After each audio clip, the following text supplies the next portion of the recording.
feel like most people don't read introductions, and there were a few things in here that I thought were really useful. There's a quote in it from a slave um, from the Southwest Leather Conference. Her name was Slave Marcia. As people who choose to live in consensual master slave relationships, we defy some of the beliefs our society holds most dear. The belief that independence is the key to happiness, and that the desire to control another person is the heart of abuse. It takes tremendous commitment to follow a path that is at best is likely to be misunderstood by those around you. And I feel that. I feel that a lot, especially in the last couple years. Being, I don't want to say attacked by people in the vanilla world, but definitely I mean, actually, sometimes it feels like an attack of when you have videos and things taken down constantly, or when you're dealing with people outside your community circle, like family and friends that don't get it. Definitely feel that. Um, yeah, at best is likely to be understood by those around you. I feel like with master slave, because not only the terms are so, what's the word I'm looking for? Controversial. I mean, just the word slave that has a whole lot more meaning to it than what we think of in just kink. It's very charged. Thank you, Guy. Yes, that's the word I was looking for. Yes.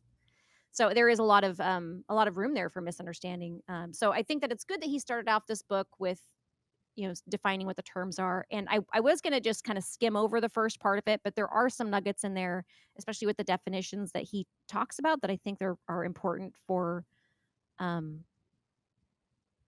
to realize, because we tend to lump things together sometimes when we're talking about masters and dominants and tops. And I know that in general we know what the difference is, but there are it's just interesting to get somebody else's perspective in such a in a format that's easily to understand instead of me going the whole time.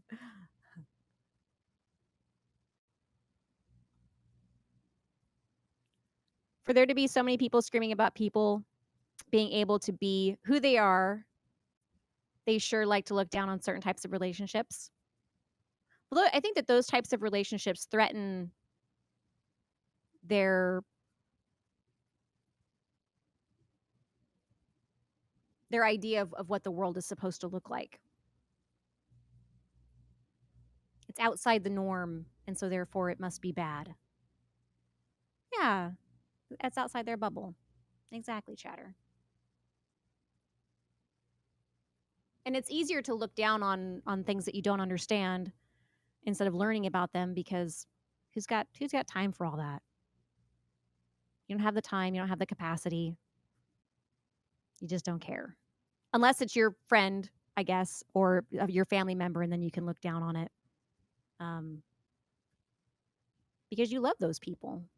And sometimes when you love someone, you want to be able to control what it is that they do with their life, because you don't want to see them get hurt. And being in that type of relationship, surely that's got to be dangerous. So does gay marriage to many people. Oh, but we disregard them as bigots. Yeah, well, because we know better. We're not basing our beliefs on mythology. That's my new favorite way to describe religion. I'm sorry. It's a mythology. I blame that on my teenager. She started saying that. I really don't believe your mythology. Yeah, she does. Specifically, she does it when she's talking with her father and his family, because they're all very religious. So that kind of cracks me up, because I'm evil. Anyways, another thing that he brings up in the introduction is some of the reasons why master slave relationships fail, why they seem like they're short lived. Which I don't know. Have you guys Do you feel that like master slave relationships don't have longevity, or has your experience been that they seem like they last the distance? No more than any vanilla relationship that you've noticed? Oh, that's a good point. I hadn't thought of that. And Joe, you can't say that in your personal experience. That's kind of how I was feeling too. The master slave relationships that I know of have been pretty long in terms of like what a normal relationship is. Um, so I was a little confused about about his opinion on this, or his perspective, because it's not the same perspective that I have. But I'm guessing that because he is so big in the leather community and has so many connections and knows so many people in the community, that maybe he has a different perspective on it. Mine seems to have lasted.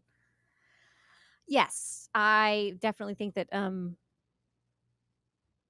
it has lasted, but that's why I was wondering is if it's an anomaly or if it's something that's you know,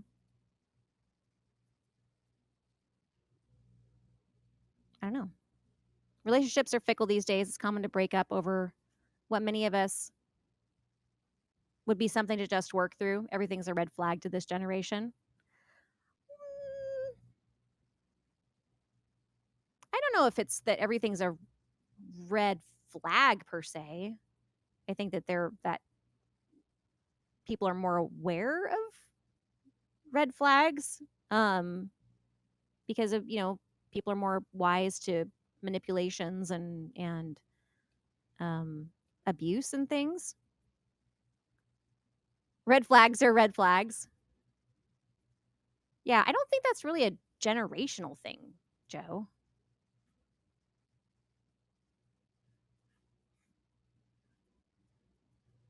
I think that's more of an information thing. Education. Yeah, yeah. The more you know, the less easily you are to be duped by, you know, manipulative people.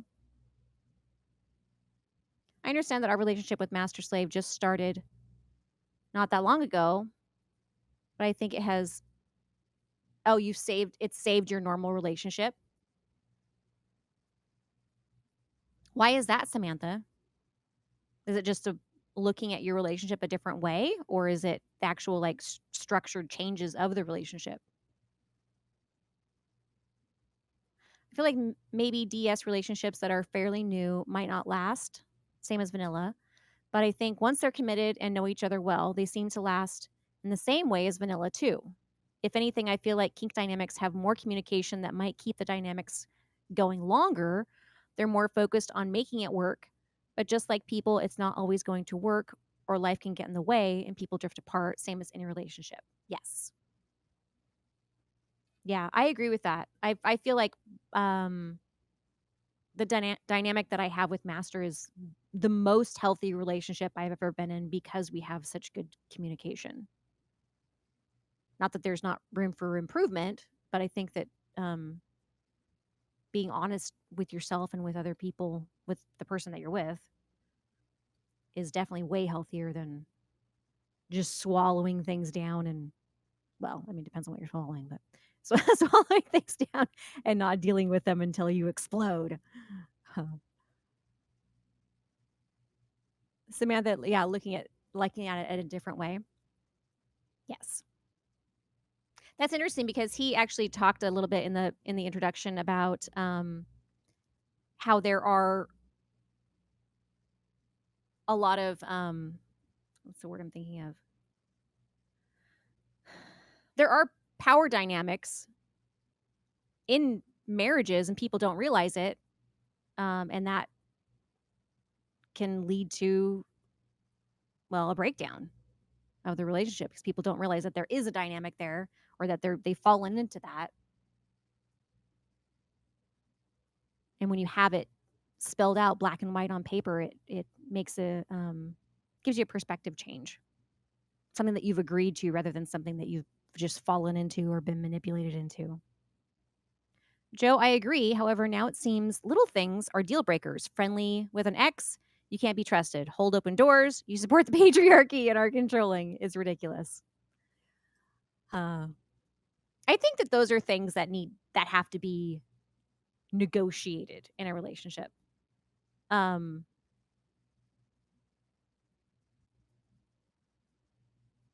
I definitely can see the thing of holding doors open because I have both been I've been with people who, that's like a really important thing for them, to open your door. And then I know other people who are like, don't you dare open my door. That's my autonomy. And how dare you? So yeah, I think that that's um, less an issue in DS relationships, I want to say, than in vanilla.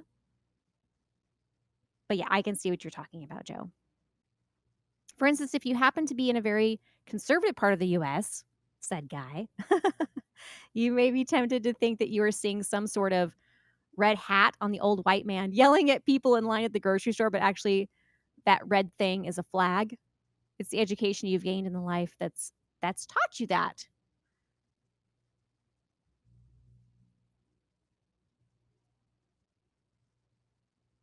What do you mean it's some sort of red hat on that old white man, but it's actually a red flag? What do you mean by red hat?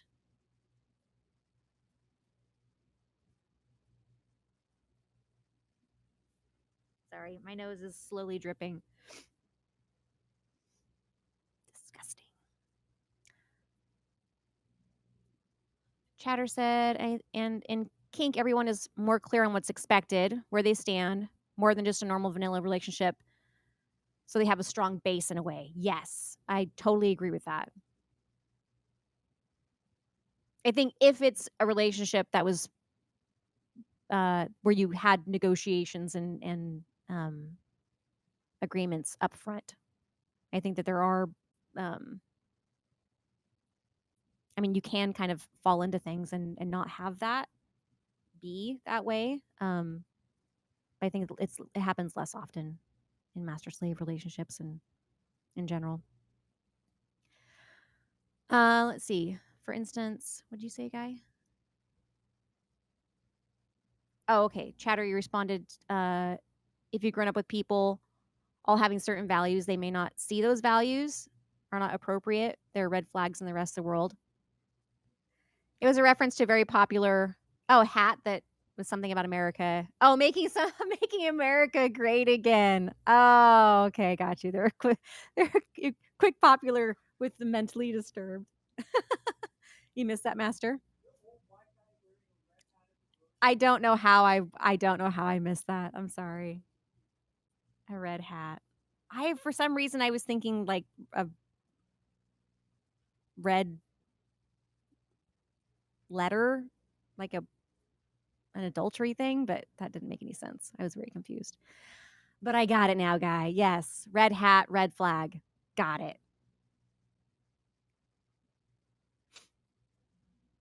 So when you said it's not just this generation, BDSM seems to always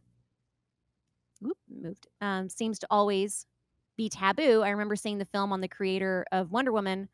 Oh, the authorities thought he was perverted. Huh. Well, I mean, who's to say he's not perverted? Right. But not for Wonder Woman though. There's a reason why the authorities consider it perverted, because they use bondage as a means to enforce their rule. While when they look at it in somebody's personal life, they look at it as somebody else trying to um, enforce their rule on somebody else to get themselves off instead of an agreement between two people.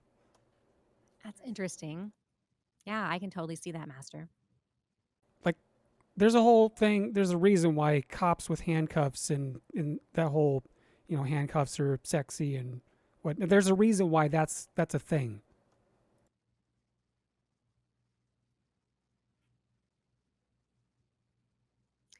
Joe said if a person feels someone opening a door for them decreases their autonomy, they need not be in a relationship. That's ridiculous. A hardline position that nobody with sense actually supports.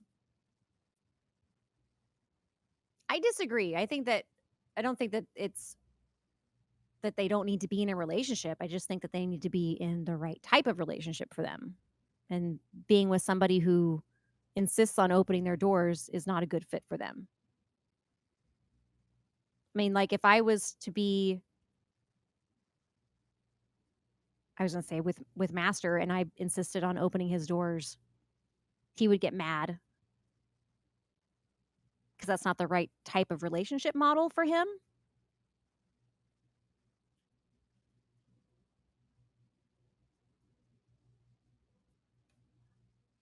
But I don't think that you can just blanket say they don't need to be in a relationship. I just think they need to be in a different type. Great, they can date the impolite asses and get them out of the dating pool. What? Uh, oh, the impolite people who don't open doors. Or maybe it's the very polite people who respect that they don't need to open doors for their partner. It could be the other way around, too. Master doesn't let you open his doors either, Samantha.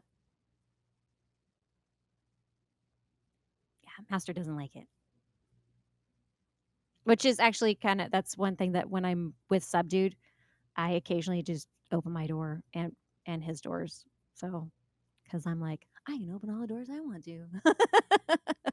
I'm gonna open your door. I'm gonna open their door. I'm opening all the doors.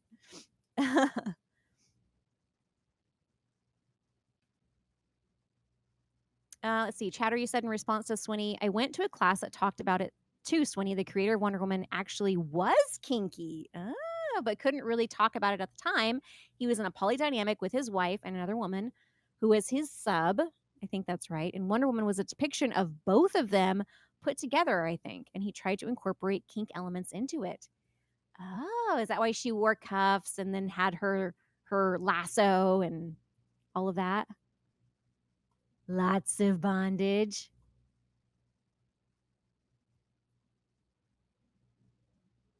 Huh. Interesting. Well, so he was a pervert. I am okay with that.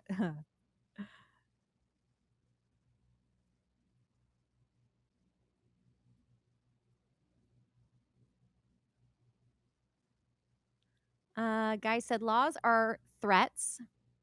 Ooh, this is a quote here. Okay, get it right. Laws are threats made by the dominant socioeconomic ethnic group in a given nation. It's just the promise of violence that's enacted, and the police are basically an occupying army. You know what I mean? Brennan Lee Mulligan. And yes, I agree with that. Laws are threats made by the dominant socioeconomic group in a given nation. Democracy, baby. You do what we say. Police are a new thing. It used to be the actual army. So it wasn't like a metaphorical occupation. It was an actual occupation. There's a reason why, like with the Second Amendment, Third Amendment, I think it's the Third Amendment, states that you're not allowed, you can't provide, you don't have to provide quarter to troops. They can just show up and take residency in their house because that was an actual thing. The redcoats would just show up and start stealing your food and sleeping in your bed, and you'd have to sleep out on the farm or whatever. Or in the bathtub. Or in the bathtub.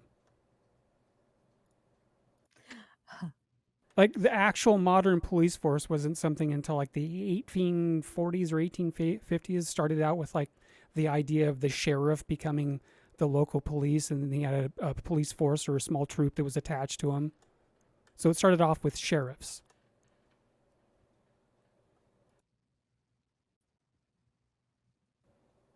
I'm all done talking. Okay. I would remind you that sheriffs are aren't they voted in? Aren't they selected by the people? Yes, a sheriff is elected.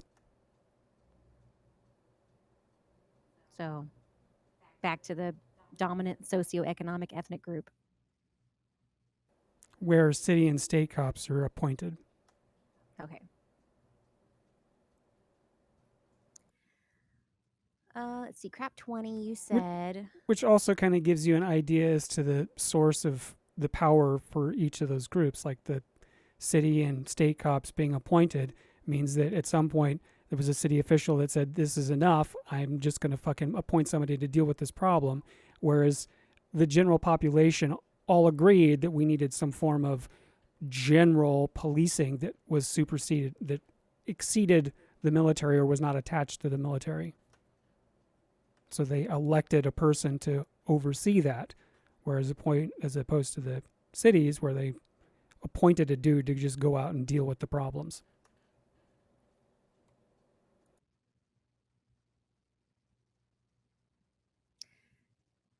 Joe, you said it's not a need, it's an act of respect and care.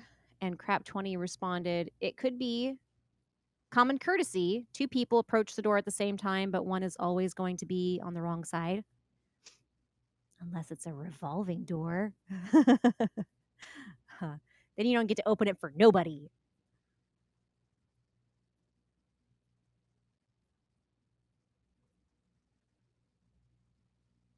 Oh, when dealing with strangers, sure, but not so much with a partner. I think in instances like that, I think that, again, it all boils down to negotiation. I mean, in most vanilla relationships, people aren't negotiating that type of thing. I mean, obviously, that's something that I think most kinksters in ongoing DS or MS relationships talk about, that type of thing. Yeah, it depends on what they like to do. And I don't think that being someone who is offended by strangers opening the door, I can understand why people are offended by that. I do understand that. Because it's can be kind of, it can feel patronizing and yeah. I'm not quite clear on where the exact tradition started, but part of it has to do with the idea of a woman having kids in their arms. They're not able to open the door themselves. And the other part of it has to do with the idea that, like, a woman's bustle's so big that they literally can't even reach the door to grab it to open it for themselves, let alone try and get through with this huge fucking skirt or hoop or whatever draped around them. So yeah, it is a tad patronizing because it literally is implying that they're not physically capable of opening the door for themselves and thus require a man to do it for them or some other person. I thought it had to do with the fact that women weren't allowed to go out into society without chaperones. There's also that. There's various different reasons for the whole door opening thing. But yes, one of them could also be attached to the idea that women weren't allowed to go out in public, and therefore, if they weren't allowed to open the doors for themselves, obviously they couldn't get outside. They're too dumb to open the doors, those women. What do they know? They're so weak and pathetic. With their giant bustles in the way. And all of those children. Huh. It can be, though, in vanilla relationships, it can be either person opening the door. Yes, certainly. Depending on what they like to do. Right. You're absolutely right, Guy. Up until women's suffrage, or women's suffrage in the 1920s. I don't remember when exactly women's suffrage was in the United States. It was right around the temperance movement. Women were, in fact, actually property, and it's easy to forget that. And they're still attempting to be treated like that, or people are still attempting to treat them like that. Yep. That's the whole thing with marriage. There's a reason why there was a dowry attached, where you pay the man's family to take his wife, pay the woman's family, or pay the man's family to take the wife because she's a burden. She's not a producer. Oh, they said she's a virgin. Well, she better be a virgin too. Huh. If I'm going to be burdened, she better be a virgin. And any good ones were killed off long ago by the ones with power. Source, the story of smiling Sid Hatfield. Ooh, of the Hatfield and McCoys Hatfield?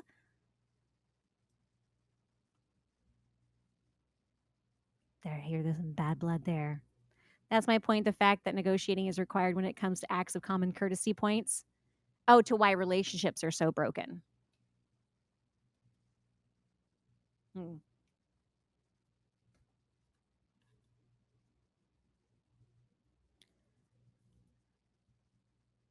I'm not talking about just door opening. I'm talking about any of the traditional acts of chivalry, walking next to the street, holding an umbrella. If you get offended by that, my instant response to you is is to tell you to go F yourself.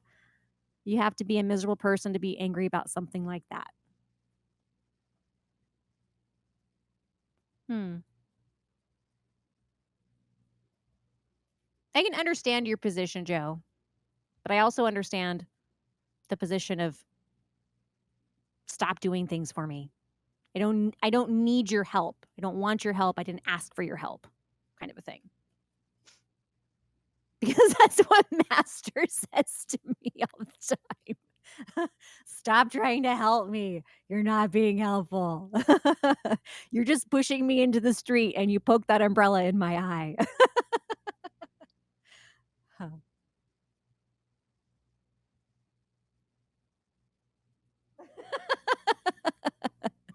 Huh.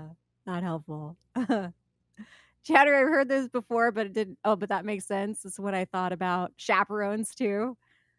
But that makes sense too. Yeah, we had that whole thing we were talking about a couple weeks ago about mashers. Mashers being the men who would harass women once women got the right to walk about town freely and they didn't have chaperones with them. Oh my goodness, the mashers would attack them. They'd get them and start haranguing them, which basically meant, can I carry your books? Can I hold that umbrella for you? Can I walk on the outside for you? Stop mashing on me. And part of that, coming from a female perspective, having been attacked by mashers myself before, some of it is like that guy at the grocery store the other day who kept fondling all my groceries, forcing me to have an interaction with him. That's what it boiled down to.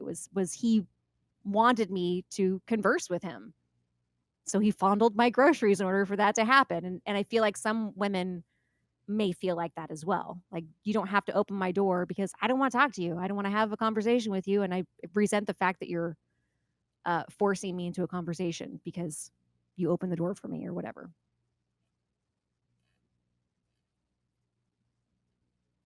Mashers.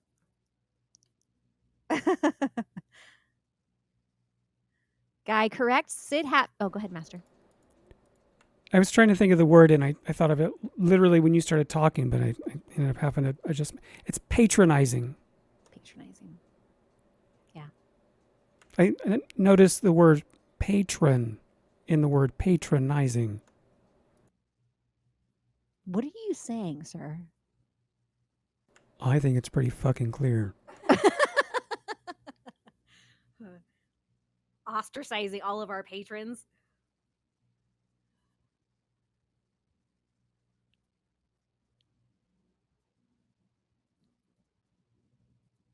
So women get to scream about how men are toxic and they feel unsafe, but when someone comes along who treats them politely and protects them, he is controlling and patronizing. Yeah.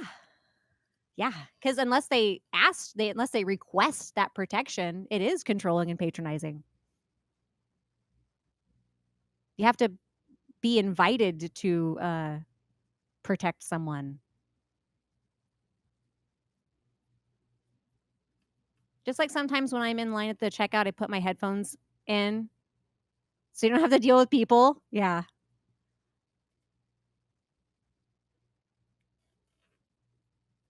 I do that too, Samantha. Don't talk to me. I can't hear you. All right, Guy, you said correct. The Sid Hatfield was a direct descendant of those Hatfields, but he was a lawman who was murdered by the mine owners when he sided with the union, like out in public and everything. I remember you talking about that guy. That's crazy. It was one of the mountain fights that happened. They actually called in the army for it. Ooh, chatter, that's so true. It can feel unsafe sometimes when they do that too, depending on the situation and depending on what experiences you've had in the past.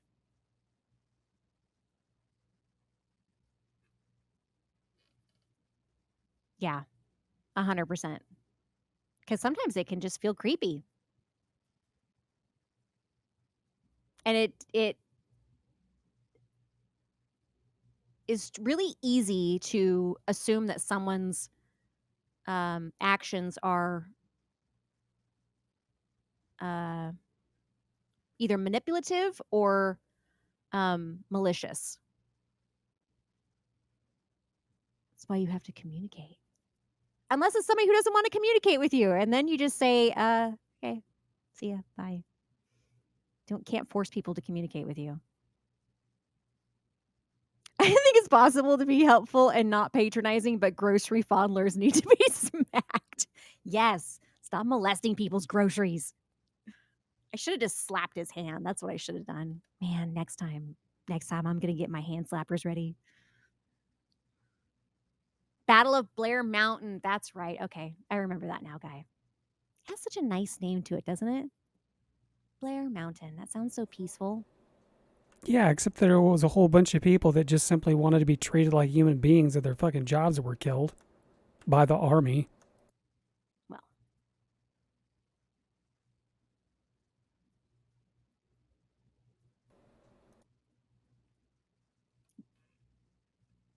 Joe, this is where you don't fit in.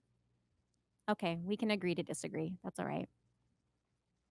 What good does it do anyone to assume people are being disingenuous? I don't believe in blind trust, but for F's sake, I don't think everyone is out to get you. I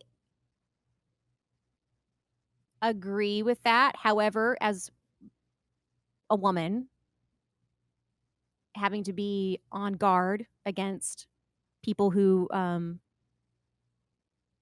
may be trying to murder you, you do have to be cautious with people.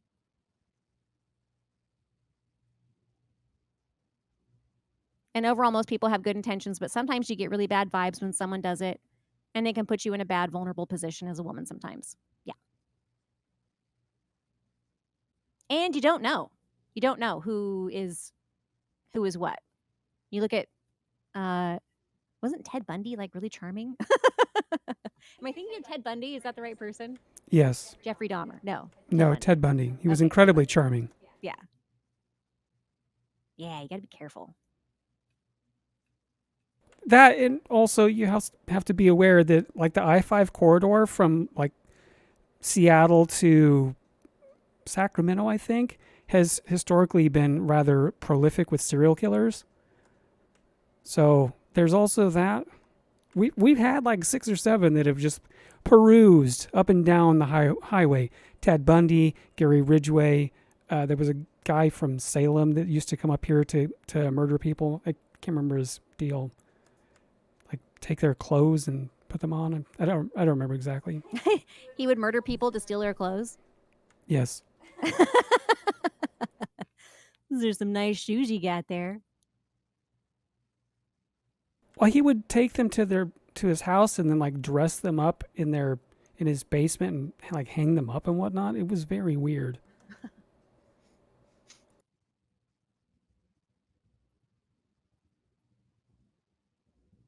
Oh, let's see. Never attribute to malice that which can be adequately explained by stupidity.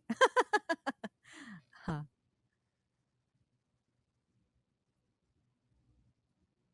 Yeah, usually stupidity is the answer there, isn't it? That said, stupidity is insanely dangerous. Yes. Let's see. Joe said, except that whole thing is overplayed as much as or worse as child abduction. It almost never happens, but social media and the internet would make you believe every person in a beat up car is going to snatch your kid and every guy in a grocery store is going to rape you. It's just not true. I think that you are coming from a very privileged position of someone who is not regularly stalked as prey, Joe. And you have a very different perspective of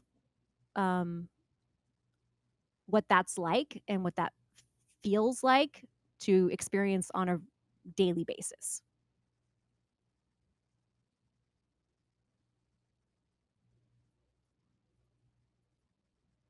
Yeah.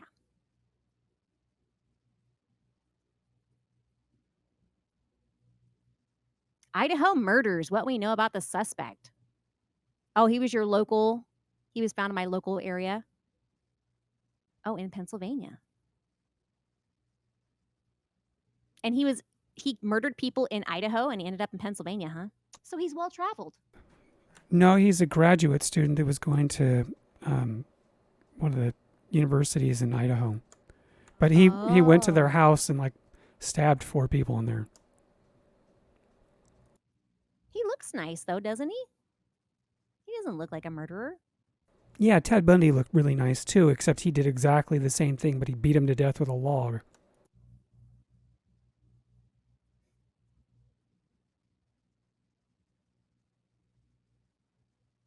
And every snake is not poisonous, but to sit down right next to a snake you know nothing about is still stupid.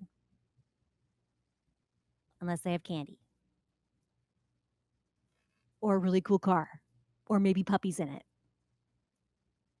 Thank goodness I know how to flip people over. I want to learn that. I can attest that most grocery store men are actively keeping track of women in the store. I I I know exactly what you're talking about because I have been shopping with Master and he will find like some really cute girl who's walking, not girl, but woman who's in the store. And then like every time she walks by, he does the nudge, which is always kind of fun. But at the same time, I mean, we're not like out to like murder her or molest her, but you know, there's an awareness there. He's nodding his head. Yep. Watching from the one-way glass and from behind the milk. Oh, that's creepy. We do get off on weird topics. We do. Well, I mean, I guess we were talking about what? Communication, people negotiating. They literally had code phrases on the intercom, so they would like say where hot girl number 1 is. Oh my god. And then everybody would do a walk by or a glance at the monitors. And some of the women too. Huh. Where was this grocery store at that you're talking about? And what were the codes that they used? What codes did you come up with, Crap 20? I feel like I'm the only one that focuses solely on the groceries I'm getting. Like I want to get in and get out with as little human interaction as possible. I know that's me too. I have my headphones on. I'm in it. Well, I don't want to get in and out as quickly as possible. I do like to take my time a little bit. But not because I'm gawking at people. Okay, sometimes I'm gawking at people, to be fair. Chatter said, "Yeah, and like I said, overall, most people are not like that and have good intentions." Yes, agreed. But it only takes one, and it does happen. We do have to be careful about it sometimes, and sometimes it's just someone like the person with Tara at the grocery store the other day that continues to do something when they know you don't want them to. It makes it really uncomfortable, and you don't know what their intention is. Or can even just make you really uncomfortable because they will follow you. Yes. Keep looking, or sometimes will make it hard to leave a conversation if they won't leave you alone. Yeah, 100%. They keep following you around. I've had people follow me through the grocery store, into the parking lot. That gets really scary. So many times. Yeah. Oh, you worked at a grocery store where you were in high school, Crap 20. Okay. Okay. Some stores are better than others, so not all are bad. Interesting. I never considered that before. Frat boy culture at the grocery store. It's just like when I park my car on the street, I always look in the back seat even though my car is locked up. I do that too. Yeah, I've heard too many horrible stories about people getting into their car at the gas station and somebody slipped into the back seat while they were in the store or something. And here is one my non-liberal positions. Carry a firearm, make it known you are not interested in the interaction, and apply force as necessary. I know that's a uniquely American thing, but it stands here.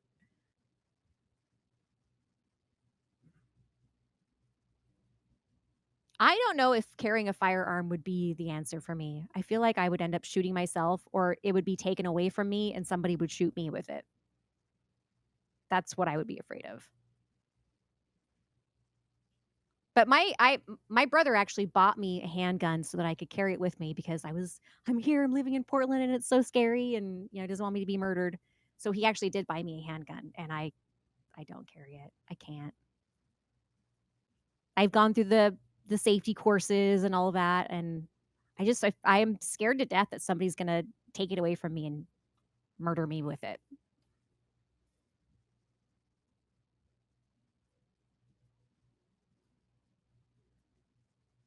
Proper training negates that to almost 100%. No, nothing's 100%. Chatter, me neither. Especially if I'm already feeling scared and uncomfortable in a situation. Yeah. Although I still want to use my taser. That one I am excited about. I don't want to shoot anybody, but I really want to make somebody poop themselves so bad. I'm afraid I must leave you now. I shall happen to make do without my random historical facts, random analogies, and fun quotes. Okay.